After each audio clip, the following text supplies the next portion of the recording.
right, football fans out there, you're welcome to yet another installment of the Football Gazette podcast. Of course, you know what we do here. This is where we talk you through happenings emanating from the ever exciting, scintillating, and yet buzzing world of football. Of course, I am not always alone on the podcast.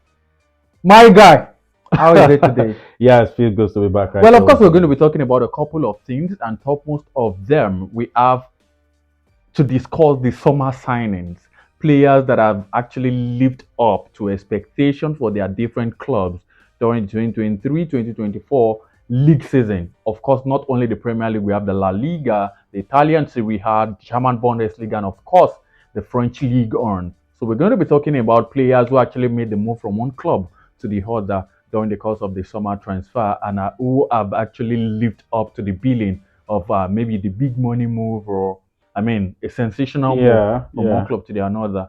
So I think we should talk about Jude Bellingham. Trust me, anytime, any day, this is the best bargain of the summer transfer. Jude Bellingham for Real Madrid has been so phenomenal and sensational. Well, in our previous podcast, we've always talked about how Jude Bellingham, how a bargain he is for Real Madrid right there in the Spanish La Liga, and he has done fantastically well this season alone.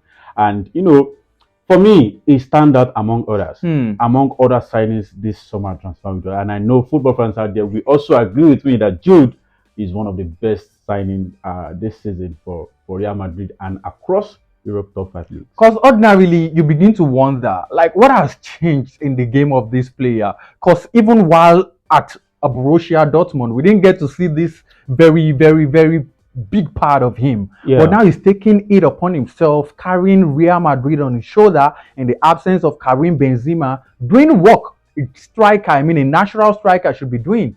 Of course, he's their, record goal scorer this season. The highest goal scorer, and he's done fantastically well, not allowing them to miss the big man in front who actually made that move to Al Ittihad over the course of the transfer window in Karim Benzema. Well, new environment, new system, Hmm.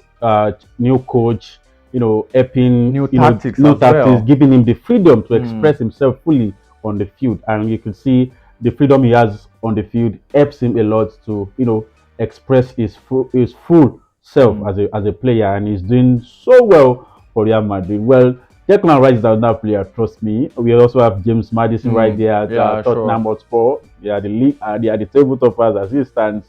Okay, no, second as it stands, pending when they will be playing. But then, Well, while the old accolades are being heaped on these names, Jude Bellingham, Declan Rice, and co., the same thing can be said of Kai Havertz after making that big money move from Chelsea to Arsenal. Well, it looks as though it's it's I don't know. It's just like reaping where you don't sow for Kai Havertz. It was meant to be a match made in heaven, but then we haven't really seen much from Kai Havertz as left as it is. For me, I think it was a totally wrong move, and of course, we are seeing the field profit now. There are no profits in that. a lot of Arsenal fans out there will agree with me that yes, they want him to carry his load from Arsenal and go back to where he came from. So what has But changed obviously, suddenly? that is not possible. Mikel Arteta sees something in Kai Havertz. He brought him in to help the squad, the quality of the squad. But then it has not turned out well for him as a player See, because his only goal this season, his only goal this season was a penalty you know, given to You him. know what? I would like to say categorically, Yeah. there is nothing special about Kai Havertz.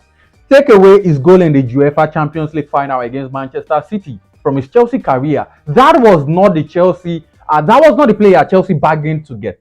Are you with me? Yeah. So actually making that move to Arsenal is more or like Arsenal taking the load off Chelsea's book than Chelsea losing a gem on their hands. Well, Kai Havertz this season has not started for him so well, but then I do feel that with time things will get better for him right there at Arsenal. But then a lot of Arsenal fans are not even patient enough to see what Kai Havertz get in stock for them. I know just a little bit patience, you will see what Kai Havertz have for you. Trust me, I'm not even joking this time around. Kai Havertz is a well talented player. anytime and they who can influence the game. But for me, I think Ateta is using him out of position. You know, for a See, player to have been my dropped point down, is, my point dropped is, back to the midfield what position? Even Havertz himself doesn't know the position he plays. because he's so versatile. That's not the situation here. Kai Havertz is so versatile because he can play I mean, a second striker, he can play a false nine, he can play in the midfield. Just I know, mention it. I know. I want to believe you're being sarcastic with you saying Kai Havertz is a versatile player. Of course, we both know these things. We see Kai Havertz week in, week out in the Premier League, and we know how this player tends to struggle most times in all positions he's played. Trust me, no matter how good you are as a manager, so long you have Kai Havertz on your books, you will struggle.